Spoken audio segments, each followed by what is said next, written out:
मैं ऋषिका प्रिया, आप देख रहे हैं बिहार टॉक। अभी मैं मौजूद हूँ पटना एयरपोर्ट पे। अभी कुछ ही क्षण में चिराग पासवान जी का आगमन होने वाला है। चिराग पासवान अपने सदन में मांग किया है राष्ट्रीय एक साथ आ जाए। हाँ आइए भैया।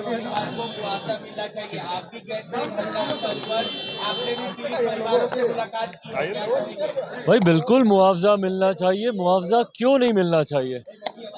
आप अगर कोई एक कानून बनाते हैं तो वो कानून एक नीति के हिसाब से वो कानून चलेगा ना। आपकी नीति साल दर साल बदल तो नहीं सकती। 2016 तक अगर आप मुआवजा दे रहे हैं, 2016 में अगर आपने मुआवजा दिया है तो आज आप मुआवजा क्यों नहीं देंगे? और इनके खुद के कानून के प्रावधानों में से एक प्रावधान ये कहता है कि भाई हम लोग इनको मुआवजा देंगे, भले जो शराब बेच रहा है या जो शराब बना रहा है उनसे लेकर देंगे, पर मुआवजा दिया जाएगा।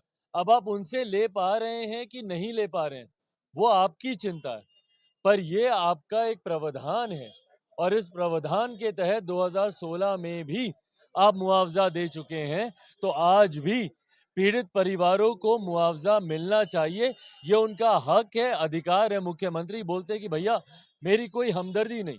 आपकी हमदर्दी जिसने पी संभवतः उससे नहीं होगी, पर उसके परिवार वालों का क्या दोष?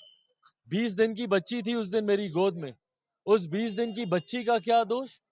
80 साल 85 साल की बुजुर्ग वृद्ध महिला वहां पर है जिसने अपना बेटा खोया, उस महिला का क्या कसूर? तो भाई क्यों आप मुआवजा नहीं देंगे? भाई बिहार के लोग हैं मुख्यमंत्री जी, ये बिहारी ही हैं सबके सब। अपने ही प्रदेश के लोगों से इतनी नफरत, अपने ही प्रदेश के लोगों से कि आप उनके मरने की कामना करते हैं, और जब वो मर जाते हैं तो उनके परिवार के आप आंसू तक पोंछना जरूरी नहीं समझते। अपने ही प्रदेश के लोगों से इतनी नफरत क्यों करते हैं मुख्यमंत्री जी? ये मेरी समझ के परे है।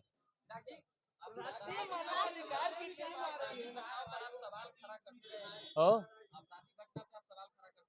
हाँ भाई मैं उम्मीद तो रखूंगा, और मैं हर उस व्यक्ति से उम्मीद रखूंगा जिनके हाथ में बिहार के कानून की कमान है। डीजीपी महोदय नए हैं, उनसे भी मैं ये उम्मीद रखता हूं कि भाई जिस तरीके से बिहार में हत्याओं की श्रृंखला शुरू हुई है, भले वो अपराधियों की गोली से हो या जहरीली शराब पीने से, मैं ये उम्मीद रखता हूं कि वो कम से कम इसको नियंत्रित करने में वो सफल होंगे। पर हाँ, उनके ऊपर जो गृह मंत्री हैं, जो संजोग से हमारे प्रदेश के मुख्यमंत्री भी हैं, उनसे मेरी उम्मीदें पूरी तरीके से समाप्त हैं।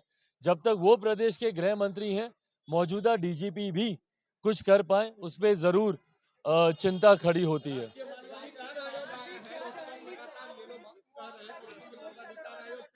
भाई क्यों नहीं आएगा राष्ट्रीय मानव अधिकार आयोग? जब मानव अधिकारों का हनन बिहार में हो रहा है, क्यों नहीं आएगा? और भाई आपसे पूछ के आएगा, आपसे इजाजत लेके आएगा। राष्ट्रीय आयोग है, उनके अपने अधिकार हैं, उनकी अपनी स्वतंत्रता है, उनकी विश्वसनीयता है।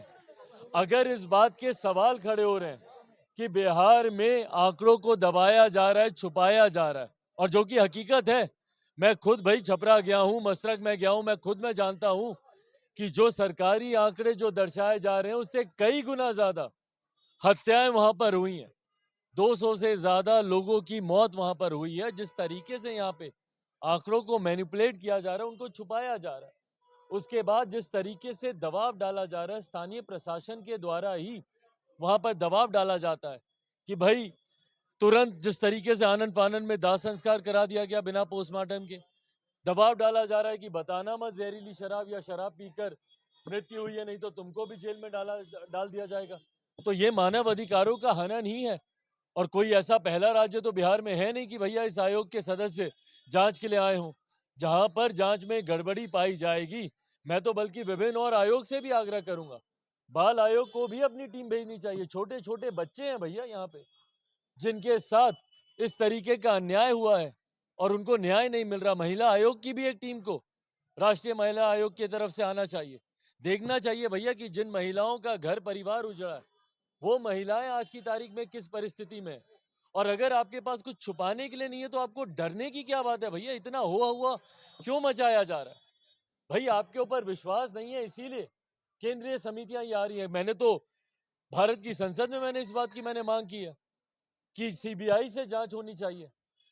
ये पूरे घटना चक्र की जांच, जितनी ये हत्याएं हुई हैं, सीबीआई के द्वारा उस दिन महामहिम राज्यपाल जी से मिलकर हम लोगों ने ये मांग की है कि भैया बिहार में अब आप सिफारिश कीजिए कि यहाँ पर राष्ट्रपति शासन लागू किया जाए, क्योंकि जिस तरीके से बिहार के हालात हैं, जिस तरीके से प्रशासन इस पूरे घटना चक्र को दबाने का कार्य कर रही है और इसके पूर्व में भी जितनी घटनाएं घटी हैं उसको भी जिस तरीके से दबाने का प्रयास किया जा रहा है, ऐसे में सच्चाई कभी सामने आएगी नहीं, और सच्चाई सामने आएगी नहीं तो पीड़ित परिवारों को न्याय नहीं मिलेगा। ऐसे में केंद्र का हस्तक्षेप करना जरूरी है। ताकि आप भी एक प्रतिनिधि हैं, आप भी एक प्रतिनिधि हैं, आपको ऐसा लगता है कि बिहार ने ध्यान देना छोड़ दिया?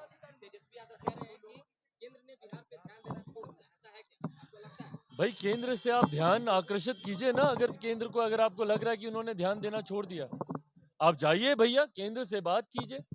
जब केंद्र जब सहायता करना चाहता है वो सहायता आप लेते नहीं है। केंद्र जब अपनी योजनाओं की राशि यहाँ पर भिजवाता है तो आपके अधिकारी उसको भ्रष्टाचार की सूली पर चढ़ा देते हैं। तो ऐसे में कौन सी सहायता आपको चाहिए केंद्र सरकार से? जो सहायता चाहिए भैया हम भी आपकी आवाज में आवाज मिलाएंगे, पर उस सहायता को सही ढंग से उसका उपयोग किया जाए। पहले इस बात को तो सुनिश्चित कीजिए, इस बात का तो सिस्टम यहाँ पे तैयार हो। केंद्र की राशि जितनी आती है विभिन्न योजनाओं के तहत, उसमें से कितनी राशि का उपयोग किया गया? कितनी राशि ऐसी है जो कि वापस बिना इस्तेमाल किए लौटा दी जाती है? कितनी राशि ऐसी है जो कि भ्रष्टाचार की देन चढ़ जाती है?